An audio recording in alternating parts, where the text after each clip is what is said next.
എല്ലാ പ്രിയപ്പെട്ട വ്യൂവേഴ്സിനും നമസ്കാരം. ഒപ്പം സൈഡ് ലൈറ്റ്സിൻ്റെ ഒരു പുതിയ എപ്പിസോഡിലേക്ക് സ്വാഗതവും. ദക്ഷിണേന്ത്യയിൽ ടൂർ പോകാൻ ആഗ്രഹിക്കുന്നവർ അന്നും ഇന്നും ഒരുപോലെ ഇഷ്ടപ്പെടുന്ന ഒരു സ്ഥലമുണ്ട്. അതാണ് നമ്മുടെ മൈസൂർ.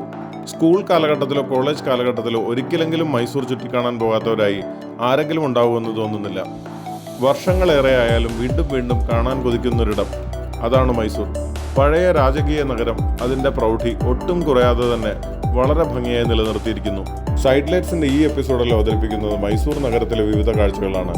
നഗരം മുൻപ് കണ്ടിട്ടുള്ളവർക്ക് അവരുടെ ഓർമ്മകൾ അയവിറക്കാനും കാണാത്തവരെ അതിനായി പ്രേരിപ്പിക്കുവാനും. നഗര കാഴ്ചകളുടെ തുടക്കം ചാമുണ്ഡി ഹിൽസിൽ നിന്ന് തന്നെ തുടങ്ങാം. നഗരത്തിൽ നിന്ന് ഏറെ അകലെയല്ലാതെ ഒരു മലമുകളിലാണ് ചാമുണ്ഡി ക്ഷേത്രം സ്ഥിതി ചെയ്യുന്നത്. വിശദമായ ദർശനം തന്നെ വേണമെന്നുള്ളവർ അതിരാവിലെ തന്നെ എത്തുന്നതായിരിക്കും നല്ലത്.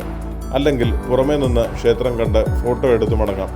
മൈസൂർ നഗരത്തിലെ റോഡുകൾ വളരെയേറെ വീതിയുള്ളതും നന്നായി നിലനിർത്തുന്നതും കെട്ടിടങ്ങൾ രാജകീയ സ്മരണകൾ പേർന്നവയുമാണ്.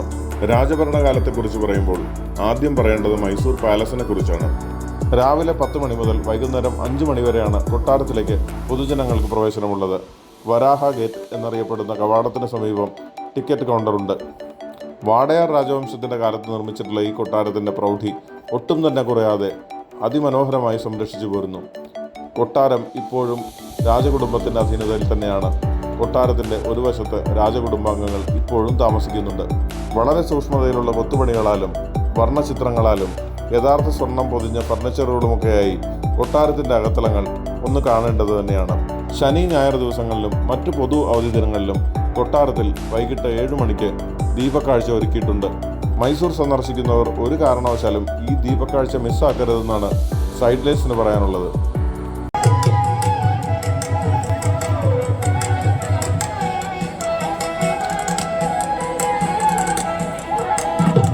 നിങ്ങളൊരു കലാ ആരാധകനാണെങ്കിൽ പാലസ് സന്ദർശനത്തിന് ശേഷം തീർച്ചയായും ജഗൻമോഹൻ പാലസിലേക്ക് പോകാം.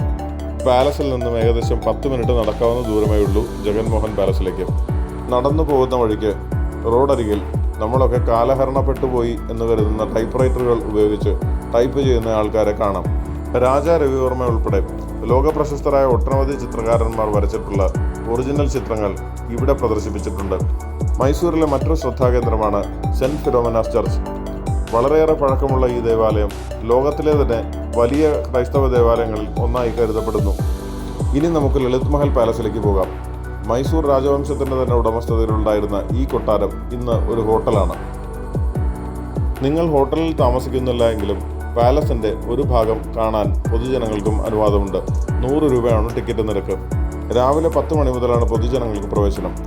ടിക്കറ്റ് എടുത്ത് പാലസ് കാണാൻ ചെല്ലുന്നവർക്ക് ഹോട്ടലിൻ്റെ ഡൈനിങ് ഏരിയയിൽ ചായയും ബിസ്ക്കറ്റും നൽകും.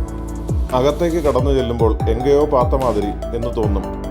അതെ, ഇത് സാക്ഷാൽ റോക്കി ഭായിയുടെ കൊട്ടാരമാണ്. KGF എന്ന സിനിമ കണ്ടവർക്ക് ഈ കൊട്ടാരത്തിന് മുന്നിൽ നിൽക്കുമ്പോൾ സിനിമയിലെ ദൃശ്യങ്ങൾ ഒന്നൊന്നായി തെളിഞ്ഞു വരും. ട്രാവൽ വെബ്സൈറ്റുകൾ വഴി മുൻകൂട്ടി പണമടച്ച് ബുക്ക് ചെയ്താൽ നമുക്കും ഇവിടെ രാജാവിനെ പോലെ 1-2 ദിവസം താമസിക്കാമെന്ന് കപ്പടാമീശക്കാരനായ സെക്യൂരിറ്റി സ്റ്റാഫ് പറഞ്ഞു. എന്നാൽ ഇങ്ങനെ ബുക്ക് ചെയ്യാവുന്ന മുറികളുടെ എണ്ണം വളരെ പരിമിതമാണ്.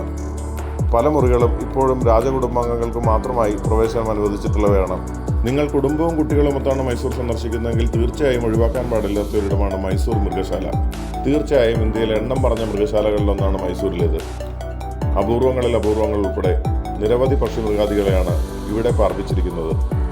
നഗരഹൃദയത്തിൽ നിന്ന് ഏറെ അകലെയല്ലെങ്കിൽ പോലും പക്ഷിമൃഗാദികളെ അവയുടെ സ്വാഭാവിക ആവാസ കേന്ദ്രങ്ങളിലെന്ന പോലെ സംരക്ഷിച്ചിരിക്കുന്നു. സന്ദർശകർക്കായി മികവുറ്റ സൗകര്യങ്ങളാണ് മൈസൂർ മൃഗശാലയിൽ ഒരുക്കിയിരിക്കുന്നത്. മൃഗശാല മൊത്തമായി കാണണമെങ്കിൽ ഏകദേശം 4 കിലോമീറ്ററോളം നടക്കേണ്ടി വരും. ഈ നടത്തത്തിനിടെ തണലേകാനായി നടവഴികൾക്കരികിൽ വലിയ തണൽ മരങ്ങൾ വെച്ച് പിടിപ്പിച്ചിട്ടുണ്ട്. വഴികളും വൃത്തിയായി പരിപാലിക്കുന്നു. ഇടയ്ക്കിടെ ഇരിക്കുവാനുള്ള ബെഞ്ചുകളുമുണ്ട്.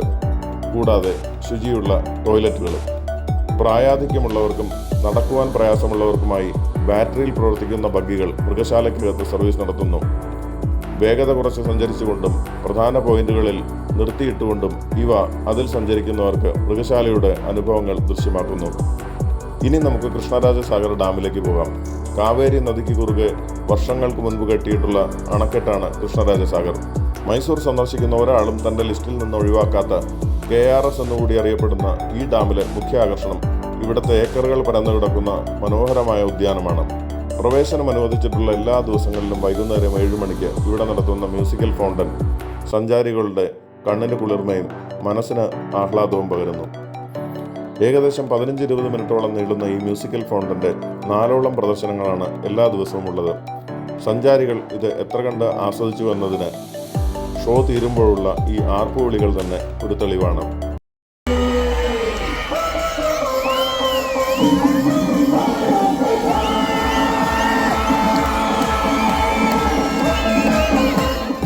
സൈഡ് ലൈറ്റ്സിൻ്റെ ഈ എപ്പിസോഡ് ഇവിടെ അവസാനിക്കുകയാണ്. വീഡിയോ ഇഷ്ടപ്പെടുകയാണെങ്കിൽ ലൈക്ക് ചെയ്യാനും ചാനൽ സബ്സ്ക്രൈബ് ചെയ്യാനും മറക്കില്ലല്ലോ അല്ലേ? അതുകൂടാതെ ചാനലിൽ കാണിച്ചിരിക്കുന്ന ബെൽ ബട്ടൺ അമർത്തിയാൽ ഇനിയും ഇത്തരം വീഡിയോകൾ പോസ്റ്റ് ചെയ്യുമ്പോൾ അതിൻ്റെ നോട്ടിഫിക്കേഷൻ നിങ്ങൾക്ക് ലഭിക്കുന്നതായിരിക്കും. അപ്പോൾ മറ്റൊരു വീഡിയോയുമായി വീണ്ടും കാണാം. അതുവരയ്ക്കും ബൈ ബൈ.